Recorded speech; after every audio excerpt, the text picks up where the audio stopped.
High dear friends, আমি এখন আছি সিএমসি ভেলোর তামিলনাড়ুতে। আমার শাশুড়ি মাকে নিয়ে এসেছি ডাক্তার দেখানোর জন্য। তো এখানে এসে একটা এক্সপিরিয়েন্স হলো এখানকার বাজারের, সেটা নিয়েই চলো একটা ভিডিও তোমাদেরকে দিই এখানকার বাজার। ভেলোর তামিলনাড়ুর বাজারে বন্ধুরা তোমরা কি না পাবে, খাসির মাংস পর্যন্ত পাবে, যেটা আমাদের কলকাতার হচ্ছে ফেমাস। মাত্র 400 থেকে 450 টাকা কেজি। মোচা পাওয়া যাচ্ছে বাজারে খুব কম দামে। আম আর আমাদের নারকেল এখানকার হচ্ছে সব থেকে কম দামে পাওয়া যায়। ভিন্ডি, বিনস, গাজর, কলা, ঝিঙে।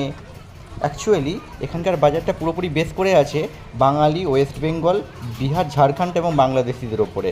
আলু, পেঁয়াজ, টমেটো, মানে পুরো বাজারটাই হচ্ছে আমাদের ওখানকার মতন, এবং দামটা পুরোপুরি রিজনেবল, একদমই বেশি নয়। বাঙালিদের প্রিয় মাছও পাওয়া যাচ্ছে 120 থেকে 150 টাকা কেজি। যেটা বুঝলাম আমি, সিএমসি ভেলোরে ডাক্তার দেখাতে প্রচুর পরিমাণে বাঙালি আসে, বিহার, ঝাড়খণ্ড এবং বাংলাদেশিরা পুরো এই বাজারটাকে মেনটেন করে রেখে।